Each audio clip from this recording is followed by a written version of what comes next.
Welcome to the Athlete Climate Academy, where we speak to athletes, scientists, and communicators about the important conversations that we need to have about the climate crisis. We've got a fantastic guest for you today. Sasha DiGiulian is a pioneering climber and passionate advocate. Renowned for her groundbreaking achievements in climbing, she not only pushes the sport's boundaries, but also champions sustainability and access. She still climbs hard, but also has co-founded Send Bars and found some time to write a book too, Take the Lead, where she recounts the important moments in her life so far and how she's managed to fit more than 24 hours into a day. Sasha, welcome to the podcast. Thanks so much for having me here. I love your podcast, so appreciate being a guest. I'm going to clip that and put it onto all our social media channels. Awesome. Long time listener, first time caller.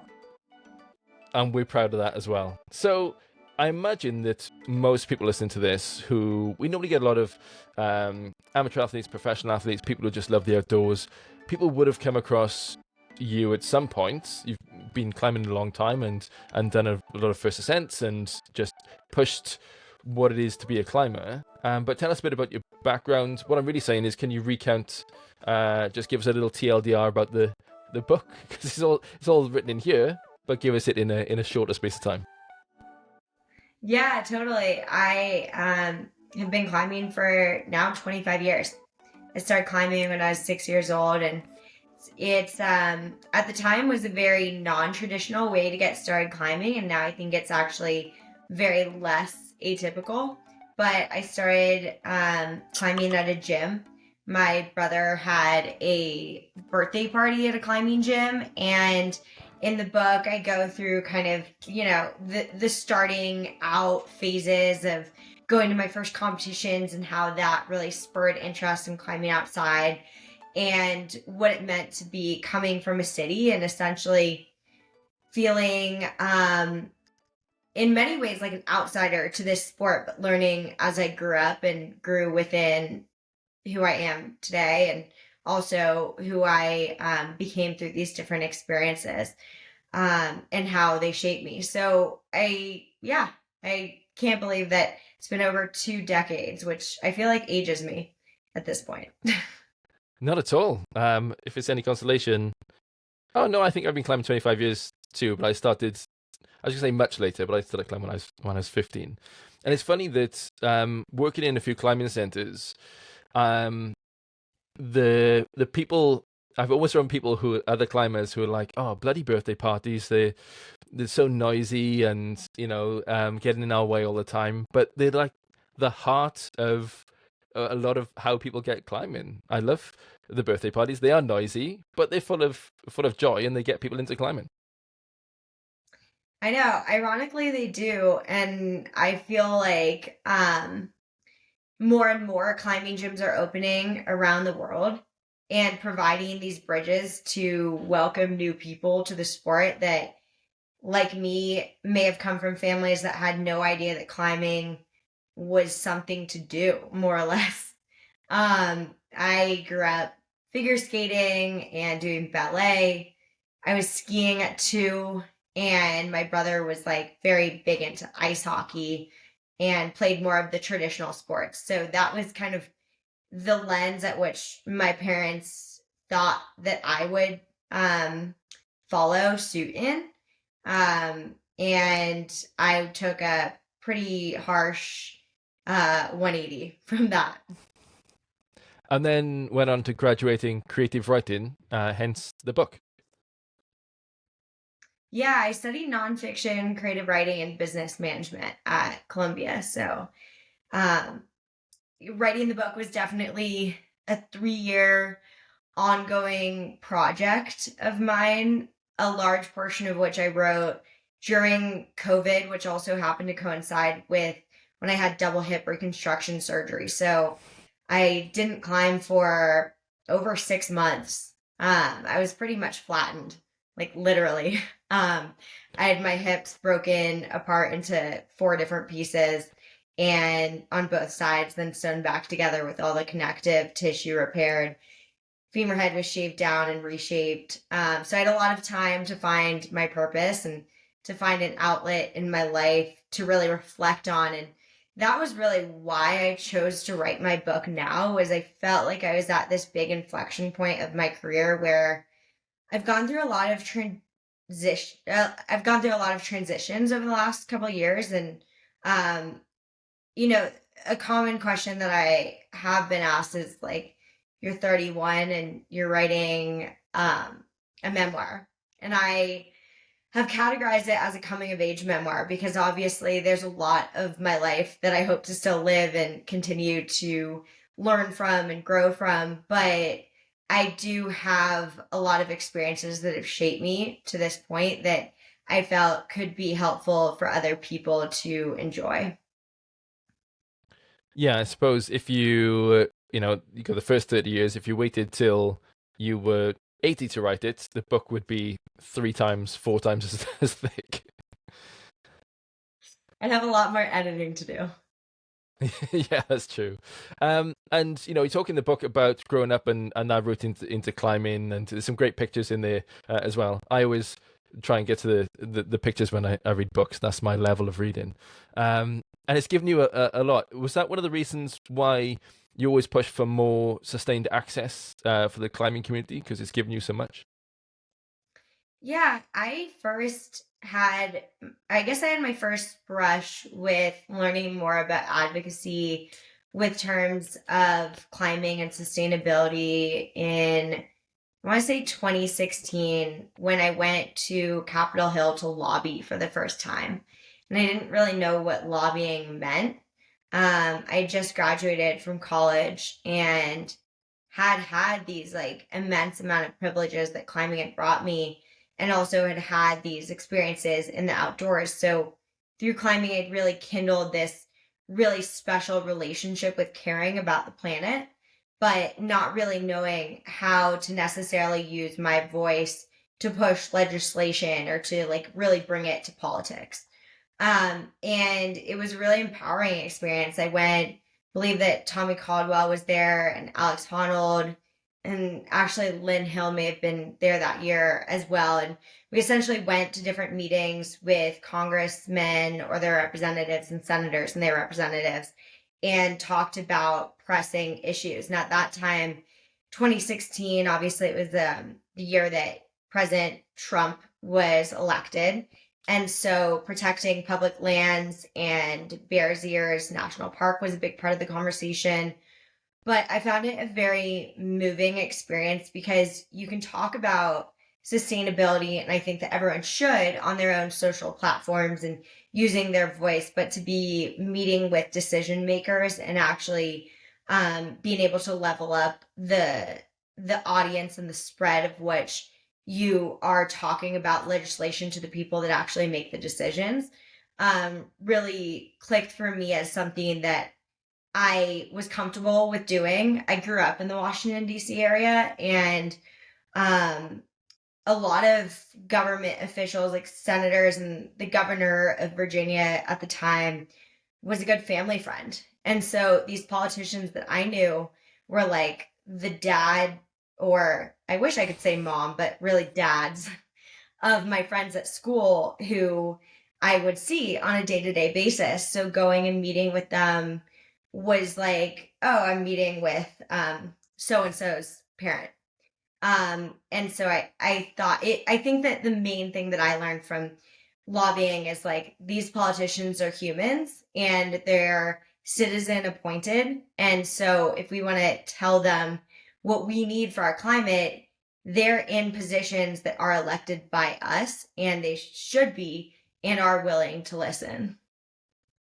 They are the civil servants at the end of the day, and in Wales we're quite lucky that our Senate, our Parliament, even our First Minister is he's relatively normal. No, he just is normal. He really, there was a big story about him just last year about how much he likes cheese, and which kinds of cheese that he likes, and that was it was a big scandal on like him owning a second home, and it turned out it was like a small, I don't know if you have in the States, but like a caravan, like a trailer, I suppose, near one of the beaches, and that was his quote unquote second home. So, our Senate is um So this is my dog that needs to go out. Very demanding.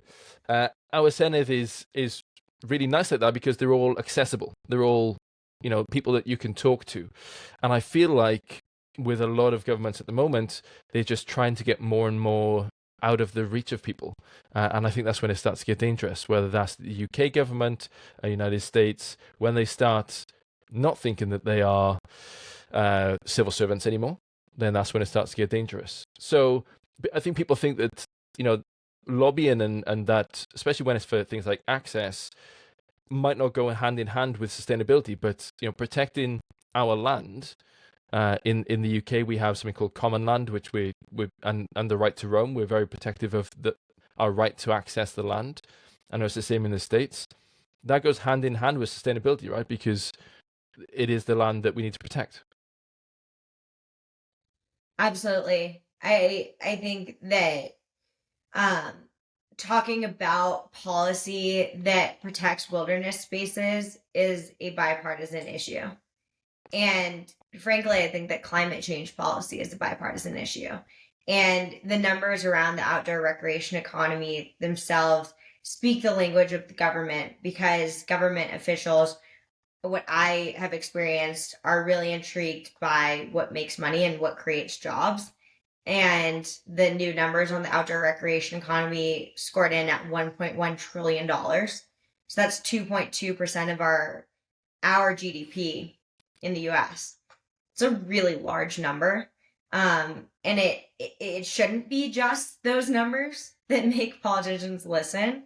But I think that the scientific facts of what's changing, how can we create greener job economy solutions, it's necessary. Like it's not a point of debate whether it should happen or not. It's just a factual point that this is where we're at and this is what we need to do. So I think that more and more, as obviously in 2016, it's already 8 years ago, things are increasingly changing. And I like to think of it from a positive perspective of like what we can do now and how we can continue on the good fight of making a difference and trying as best as we can to be better stewards for our planet, because it's inevitable that changes are happening. So, you're a great advocate for open access to, or better access to lands, making sure that we protect the environment that we go to, and just a really good advocate for things like travel, being outdoors in general, the health benefits that come with that as well. How do we walk that interesting line between, we have this in Wales quite a lot, that we want to push people to go outside more, but also there's a limit to like how much our trails and our routes for climbing can take, how much traffic can be on them. How do you think about that delicate balance between sustaining our environments and pushing people into the outdoors? I think it is a really delicate balance, and what we see in climbing is more crowded crags, more heavily used locations have the brunt of that, is high traffic. I think that the most obvious thing I can say is learning to be better stewards while in the outdoors. So leave no trace and also pick up after others. It's annoying and very triggering to me is like when I see like a bag of Doritos on the ground. It's like, who would ever think to just leave their trash out in the open? But unfortunately, that exists. And so the best we can do is pick up after others as well. Thinking about ways in which we can reduce our own impact, I think, is a good start. Maintaining the access of areas, like organizations like Access Fund is a good example of one that puts a lot of time and resource and energy into maintaining the safety and use of heavily trafficked crags and trails. So supporting nonprofits and getting involved there. I think that with climbing being the domain that I'm speaking to, because it's the world I come from, I think that climbing gyms should start in employing the fact that if you want to join a climbing gym and become a member at the gym, you should be joining either the Access Fund, American Alpine Club, or Protect Our Winters. Like, I'm sure there's other organizations as well, but I think that it's just really important because what I've learned is a lot of people who use these places are not necessarily as informed about the threats that these places face. And so, in supporting the organizations that are providing that backdrop of protection, is at least one small step that you can do. And membership to these places is like a very minimal cost with a very large impact. So I think that those are, two small ways that you can really like participate in the outdoors in a sustainable way, is leaving no trace and joining the organizations and supporting them to help the maintenance over time. Yeah, and for our UK listeners, the British Mountaineering Council do really great work in keeping our crags safe and open and buying new stuff. We've got loads of actually local like mountaineering teams that put new bolts in.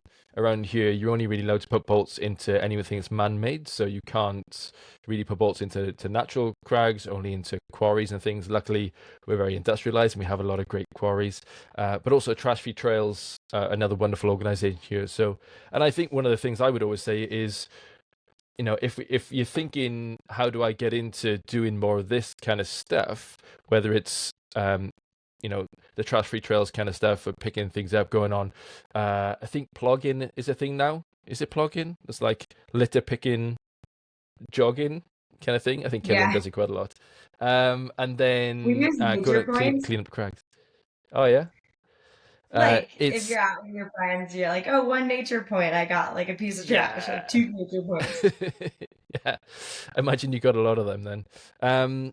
Yeah, those kind of places, often someone's done it before, and it's a lot of emotional labor to try and come up with a way of trying to quote unquote save the planet.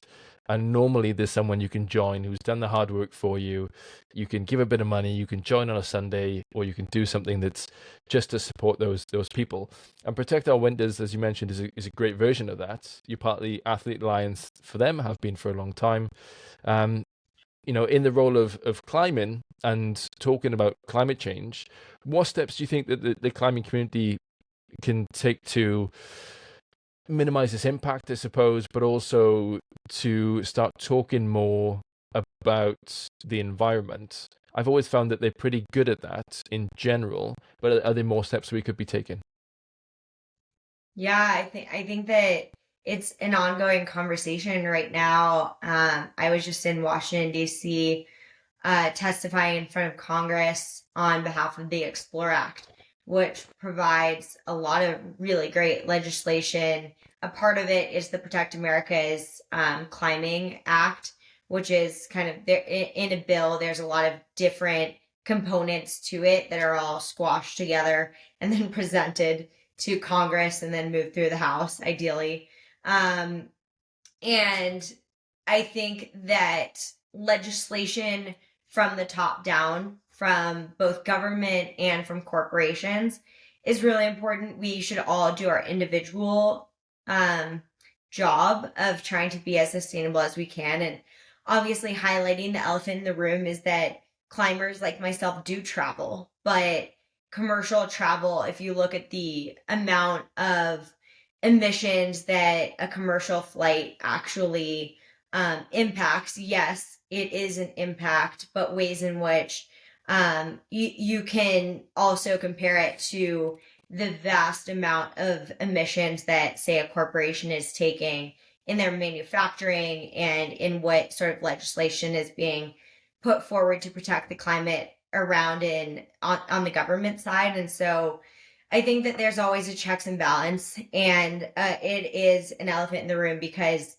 it's a question that I'm commonly faced with as a professional athlete. Is if I travel for work to testify to Congress on behalf of something that is for climbing and for stewardship in the outdoors, then where is that balance of like what I'm traveling for work and for my sport, offset with the emissions that I'm creating in my day-to-day life? Though I do try to make decisions to live as sustainably as I can. I think that we can think from the dietary perspective of eating responsibly, and I'm not a full vegetarian or vegan, I'll say that, but I probably have an 80 to 20 balance of a plant-based diet.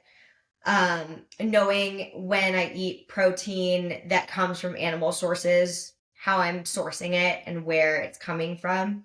With Sun Bars, that's something that's really important with us. We're a vegan superfood energy bar, and we work with local sustainable farms to produce our product that's all within the radius of where we are. So that's something that as a company we're working hard towards. We're a part of 1% for the planet, so we give a percentage of our gross sales over to organizations that are supporting climate advocacy and causes within that space. But I think that there's a lot of things, there's extremes of what you can do as an individual, and then there's the sustainable reality of like how to live your life in a way that you're being as sustainable as you can, but you're also allowing yourself to, go on a trip that you've always dreamed about going on, and being okay with that, because there is, you could classify that as hypocrisy, but there's also, if we go too hard one way or another, I think that that's where, there's massive pendulum swings. And you see that in politics in our country right now. Like there's so much division on both sides that the far left and the far right start sounding the same. Which I'll probably get some hate on the internet for saying, but it's how I feel. So I think that it's about finding that balance. That's somewhere where you can be as sustainable as you feel comfortable with, but also be really pushing your government and the companies that you buy from to be also impacting in a sustainable way how they're producing products, what those manufacturing lines look like, what legislation is protecting the places that we love. Yeah, and you talk about send bars, and it's really nice to have companies. You said when you set up send bars in one of your films that you had two requirements, that it was good for you and it was good for the planet. And why isn't that just the way we think about food? Like it just needs to be, that's the way that we do it. And one of there's a great bill that has been put forward, or a proposal has been put forward here, that says that we want to become a deforestation free nation. So anytime you buy anything from a supermarket here in Wales, that that is an area of land has not been deforested for the purpose of growing that crop or that food or whatever. And for me, that's the kind of level we should be thinking. Like, not that I don't want to walk into a supermarket and go, right, what am I allowed to buy that's not destroying the planet? Because I would like none of it to be destroying the planet. And the same for things like travel. You have to kind of hold both things in your mind at the same time, that I, as an individual, can do lots to help the planet. You talked about your carbon handprint, the things that you can do, like advocacy, communication, like storytelling, talking to people about climate change, sustainability, promoting access, and then your carbon footprint, which is the carbon that you emit and the impact that you leave along that way. And I often think if the carbon handprint outweighs the carbon footprint, then it's normally a net benefit. But trying to hold in your mind that you're an individual and you do affect everything, but also you're not CEO of an oil company, and you can't, or the Prime Minister of the UK, or President of the United States, that there is limited stuff that you can have, and holding those both things is really difficult sometimes. It is. And I think that by and large, we need to be supportive of each other in our individual efforts. Instead of approaching in, an accusatory framework, let's have healthy discussions of ways in which we can all do better. Supporting with your buying power is one way, and that's supporting corporations that are actually doing something in the right sustainable way. Because if you think about like the output of emissions that a corporation is going to have, it's going to far exceed the amount of emissions that a single human can have.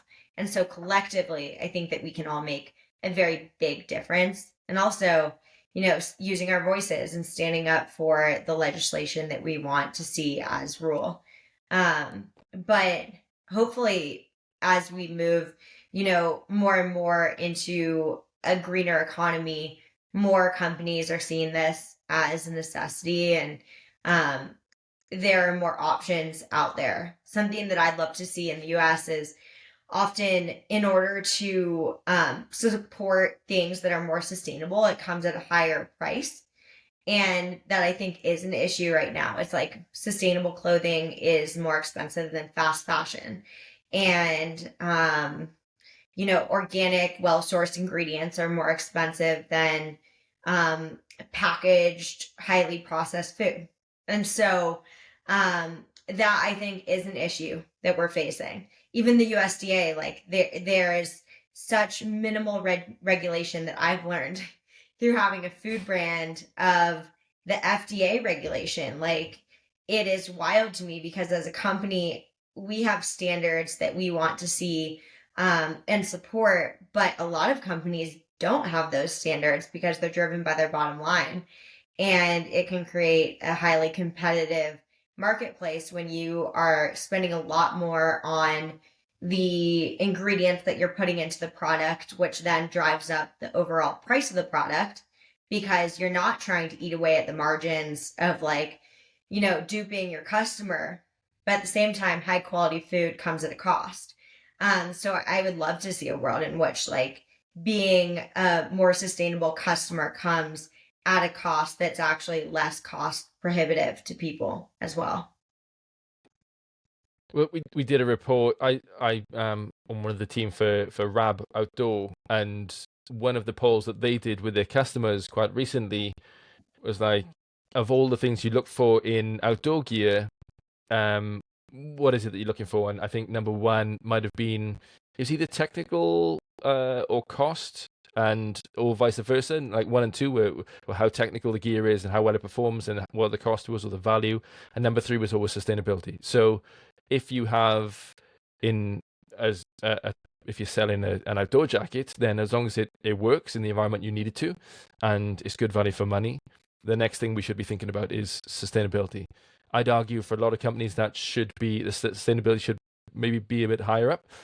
But, when we're thinking about capitalism and how we sell stuff, then having sustainability so high on it is always a good thing. And I'd always encourage people to look at how a brand thinks about sustainability as one of the key gauges of whether we should be loyal to that brand and buy into it, I suppose. And Send Bars is a great example because it's just one of the things that you do. So you must have a little bit of hope for the future. We've both got a little bit more time left on this planet, I would hope. And we talked earlier about things changing really, really fast. I've still got a little bit of hope left that we're starting to make waves in the right direction. Advocates like you are out there starting to lobby. COP28 doesn't really fill me with loads of hope, but we get that hope from elsewhere. Where do you get your hope from for sustainability, for climate change, for the future of humanity in the last 2 minutes of the podcast? I've always tried to approach hard circumstances with positivity. I think that is the way in which I've guided my approach within climbing, is trying to stay optimistic and seeing the path forward as challenging, but also not impossible, because that is what's going to provide us with the ability to keep charging forward. Because, I mean, what other option do we have? We can wallow in the despair and be paralyzed by it, or we can stay optimistic and hopeful and do our part to make waves and keep creating better change. I don't see it as two options. I see it as this is something we can do to move forward, or not, and just give up and say, well, it was a great run. And so I think that staying hopeful, using your voice, I always felt like, what's the point of being an athlete with a platform and an audience if I don't actually stand up for the things that I believe in? Then it's just pure vanity, which social media already is, but at least we can try and impart some, dimension to who we are and to what we stand for. So I think that it's really important. And I think that having meaningful conversations, and I continue to try and educate myself more on what I can do better. And it's a growing process. Like, I'm far from perfect, and you may be too, but we can always do better. And so I think that staying optimistic in that lane too is important. Yeah, that forever optimism. It's been shown that you don't change people's minds with negativity; you change it with positivity. And I think you would have some of all the athletes that we've talked to are a great embodiment of that as well. So thanks so much for being on the podcast, Sasha DiGiulian, business person, athlete, advocate, dog mom, everything else. Thank you so much for being on Athlete Climate Academy. Yeah, thanks so much for having me.